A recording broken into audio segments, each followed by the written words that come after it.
The Tweed Commissioners had a research committee in the 1860s and 1870s that did some of the earlier tagging of salmon and sea trout. In those days there really was almost nothing known about the life cycles of salmon and sea trout, and indeed a very great deal of confusion both between the two species and about where they went at sea. This early tagging by the commissioners did give some very valuable data on sea trout at sea, where they were recaptured.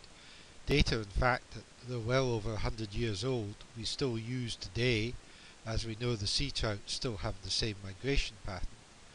But the salmon tagging yielded very little information. Really all they found out was how long salmon were away before they came back to the river. And that state of ignorance about what happened to salmon at sea went on till comparatively recent times. Really the first hint of where salmon went to in the sea came in the 1950s with the recapture of a salmon that had been used as broodstock on the River Conan, that had been tagged and put back into the sea, and it was recaptured at Greenland. And as this letter to the journal Nature says, this is really the first hint of where salmon from Scotland might go to at sea. And actually we still have very little direct information about where Tweed salmon go to at sea. Handfuls of records really. So the first sort of data we have is from when salmon tagged in coastal nets have later turned up back in the Tweed. So we've got records from fish tagged at Loch Inchard up on the north coast, Alton and Bodden on the east coast. Perhaps more surprisingly, Camloch on the eastern coast of Northern Ireland, and rather surprised perhaps, Sognefjord in Norway.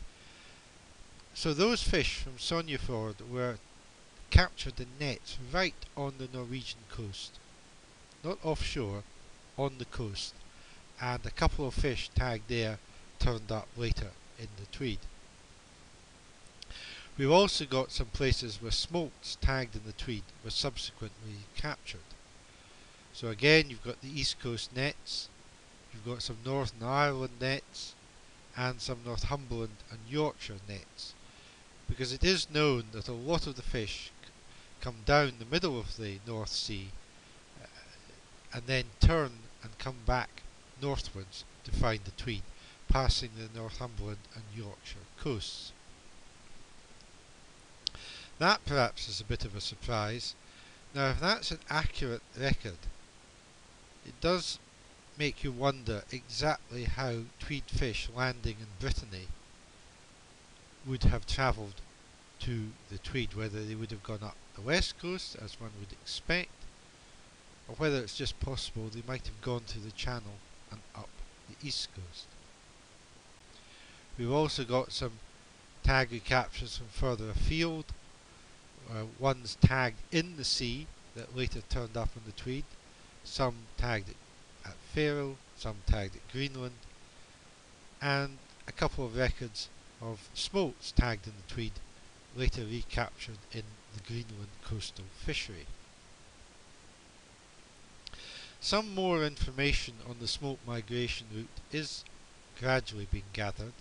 These are the results of some intensive trawling done in the sea to catch smolts.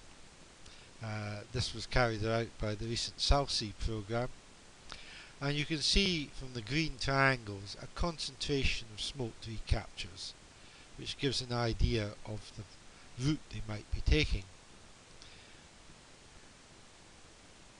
We also have a little information from the North Sea, nothing very precise, but it looks as if perhaps there might be a route across the North Sea that Tweed salmon could take. It suggests a suggestion there too that they might be heading very close in to the Norwegian coast on their way north.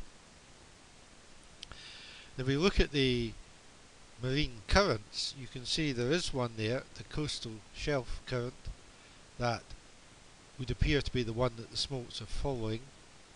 There's also a current called the Dooley current that goes across the middle of the North Sea, and there is in yellow there the coastal current going up the coast of Norway, and it's possible that having used the Dooley current to get across the North Sea, Tweed smolts could be using that Norwegian coastal current to go further north, but that's just speculation.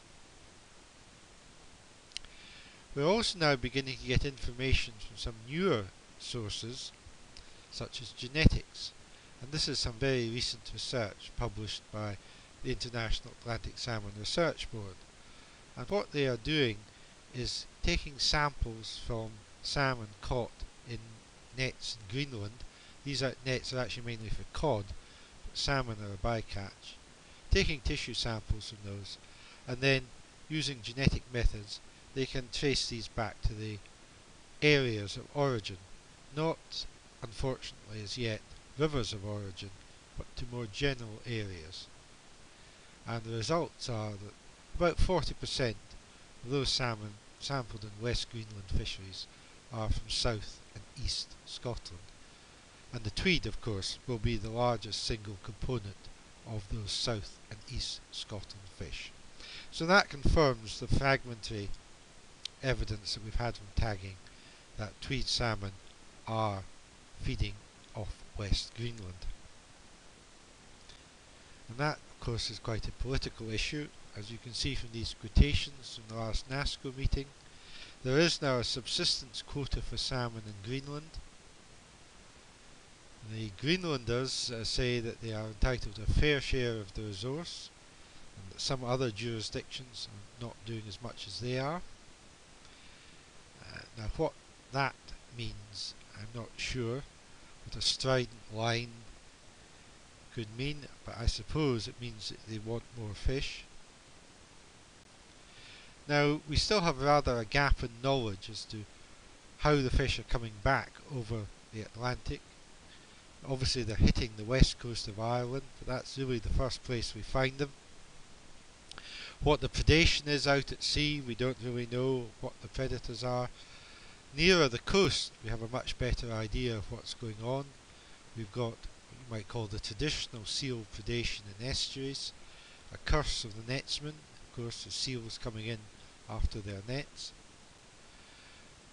Now there is a question over whether we might be seeing some new forms of seal predation. This is some recent research that clearly showed radio tagged seals hunting around the foundations of marine turbines. So that does raise a question: have we got marine wind farms attracting seals into open waters where seals might not have gone much in the past? Then possibility here of dolphin predation being something new for tweed fish at least. I've been going down to the nets for 25 years, and it's only recently I've started to see dolphin predation like this. Porpoise predation, you certainly do have records back into the 19th century. Anyway, once the fish get past all these hazards, they have to begin the journey back upriver, and the first choice, of course, is whether or not to go up the Whitadder.